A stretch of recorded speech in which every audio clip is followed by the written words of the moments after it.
El día de hoy veremos los conceptos básicos concernientes al movimiento armónico simple.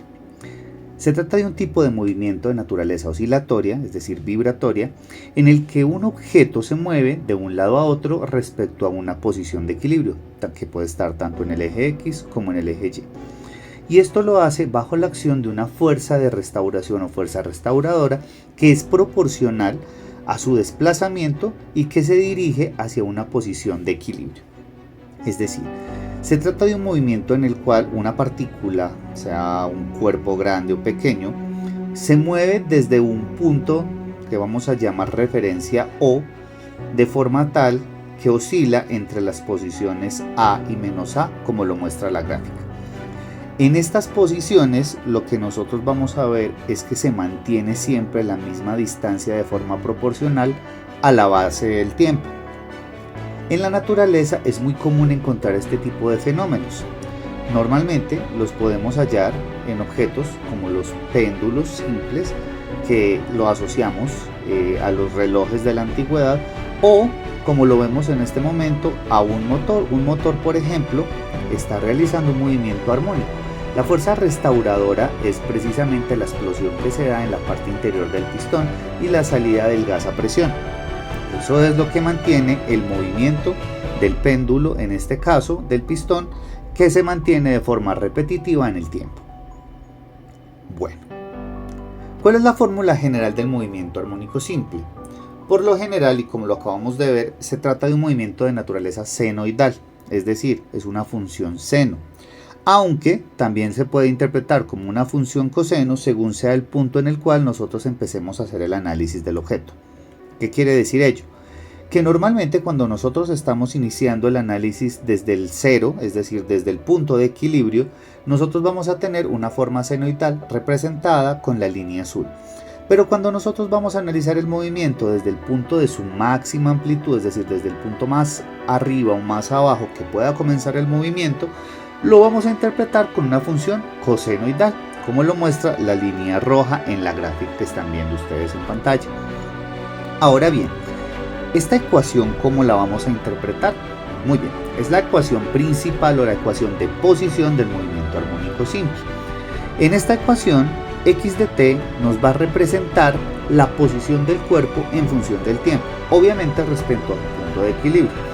Es decir, que el valor máximo que puede tomar esta x de t será la amplitud y el valor mínimo será la menos amplitud, es decir, la amplitud, pero en la orientación negativa con respecto al eje de simetría o el punto de equilibrio del objeto.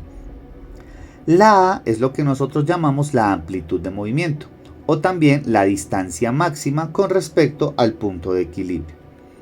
Omega, en este caso, se trata de la velocidad angular. Es una variable que se estudia normalmente desde el movimiento circular uniforme y es equivalente a 2pi sobre el periodo del movimiento. Recordemos que el periodo es el tiempo que tarda en hacer una oscilación completa. T, en este caso, será el tiempo en el cual vamos a realizar el análisis o el tiempo transcurrido desde el momento en el que estamos nosotros registrando el inicio del movimiento. Y finalmente, phi nos va a representar el desfase o fase inicial del movimiento. En algunos casos este phi no existe debido a que tenemos funciones perfectamente senoidales o perfectamente cosenoidales. Ahora bien, las ecuaciones de estado se nos van a complementar obteniendo tanto la velocidad como la aceleración del movimiento. Esto lo obtendremos mediante un proceso matemático en el cual vamos a derivar la función x de t y vamos a obtener precisamente la primera derivada de la posición, que será la velocidad, representada en este caso como a omega coseno de omega t más phi, y la aceleración, que es la segunda derivada, que sería menos a omega cuadrado seno de omega t más phi. Vamos a tener de forma analógica las ecuaciones para las funciones de movimiento cosenoidales, como lo estamos viendo en pantalla. Lo que nosotros estábamos también tratando de recordar es que precisamente estas ecuaciones dependerán, repito, del punto en el cual inicie nuestro movimiento armónico simple.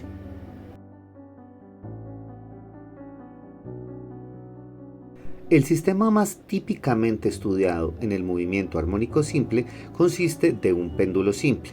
Definamos como péndulo a un objeto que se encuentra atado a una cuerda de longitud conocida y el objeto posee masa conocida, aunque en este caso la masa suele ser irrelevante para efectos prácticos.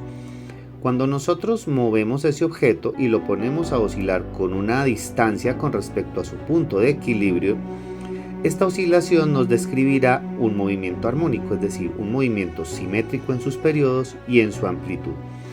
Como pueden ver a continuación, el péndulo tiene un movimiento en el cual se describen oscilaciones o vibraciones que van con respecto a un punto de equilibrio, lo cual se puede considerar como la definición más clara de un movimiento armónico simple.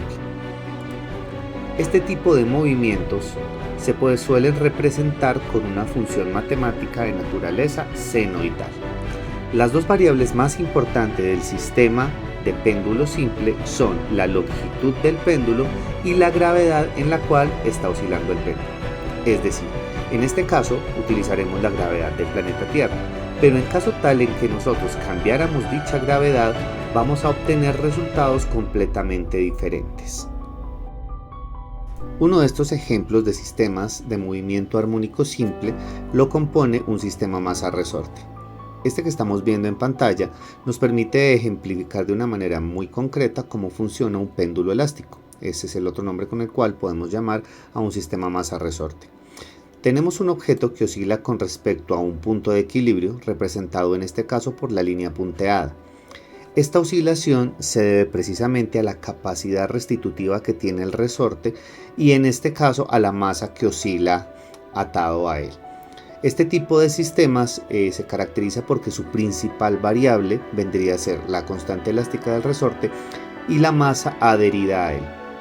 A pesar de que el ejemplo nos muestra un sistema vertical, también podemos encontrar los sistemas masa-resorte horizontales, es decir, que oscilan con respecto a un punto de equilibrio, no en el eje Y, sino en el eje X.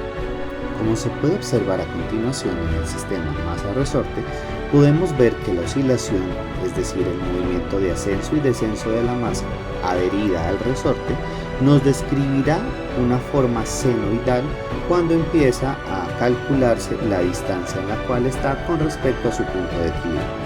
De igual manera, tanto la velocidad como la aceleración representan variables o formas cosenoidales y senoidales respectivamente.